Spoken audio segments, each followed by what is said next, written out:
She raised her glass with the same smile she wore the day we said I do. Except now, it cut like glass. To being free, single, and searching, she said. Just like that. In front of everyone. Her parents. Our friends. The waiter who stood awkwardly frozen with a dessert tray in his hands. I didn't even have time to pretend to laugh. I was still holding my fork midair. I remember the flickering candlelight catching the edge of her champagne flute as she took a proud sip like it was her Oscar speech. She handed me a gift bag with too much confidence. Branded, wrapped, even tied with a ribbon. I should have known. I should felt the sting before I even opened it. But I did. Pulled out a t-shirt. Black. Soft cotton. 5 years of disappointment. Branded in white, bold, bitter honesty. Her mother clapped.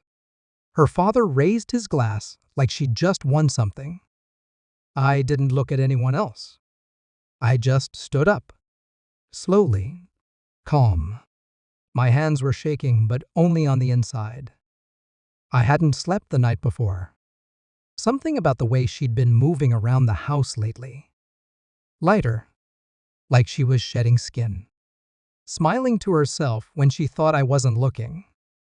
She'd started playing music in the mornings again, old breakup songs she used to blast in college. She stopped wearing her ring 2 weeks ago. Said it was getting tight. I knew. Somewhere, beneath the denial, I already knew. But I held on.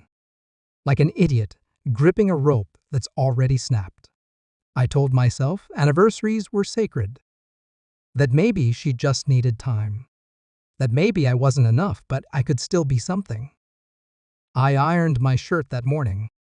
Made the reservation 3 weeks in advance. I even had a letter in my pocket. A stupid, hopeful thing. I never gave it to her.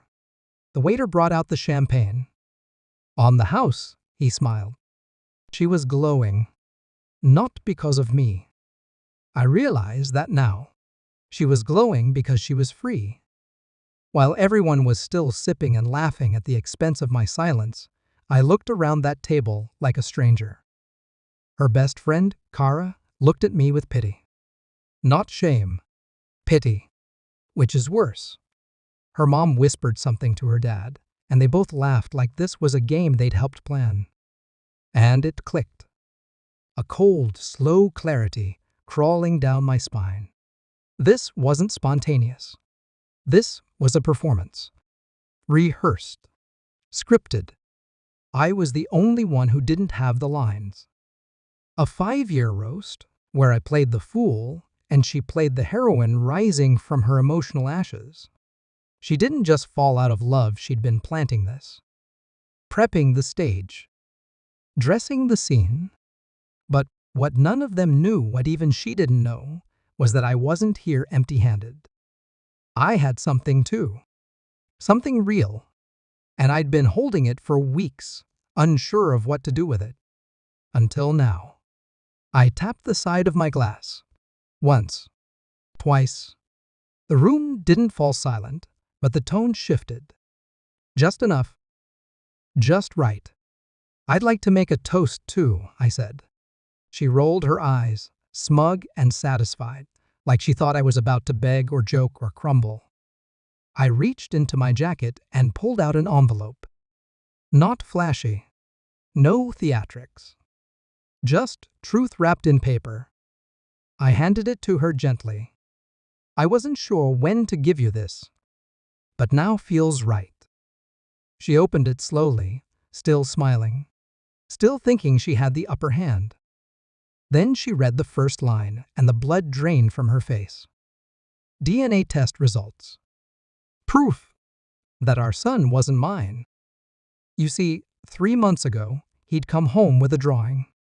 It was nothing, just a stick figure family. Except he colored in the dad with blonde hair. I've got black hair. Always have. So I asked questions. Quietly. Carefully. I didn't accuse. I just followed the threads. She looked up at me, lips parted, face pale. You went behind my back? You cheated, I said. Calm. Cold. I just followed the truth. The table cracked. Kara gasped. Her father muttered something, and her mother looked like she wanted to disappear into her wineglass. Silence rolled in like a tide. I loved him, she whispered. Her voice shook. I loved him too, I said. Still do. That's why I'll fight for joint custody. But I won't fight for you. She didn't cry. Not yet. She just stared, like I'd stolen her finale. And maybe I had. But only because she'd turned our story into a stage play. I just rewrote the last scene. I placed the t-shirt back in the gift bag. Folded. Untouched. You can keep this, I said. It suits you more. Then I turned to her parents. Thank you for raising a daughter who taught me exactly what I don't want in a partner. That lesson was invaluable. I didn't wait for applause, or chaos, or closure. I just walked out. Through the clinking glasses, past the stunned faces, through the cold April wind that bit into my suit, but felt cleaner than the air inside that room. Outside, I finally breathed. Sometimes, the most powerful revenge is telling the truth. And walking away while they're still choking on it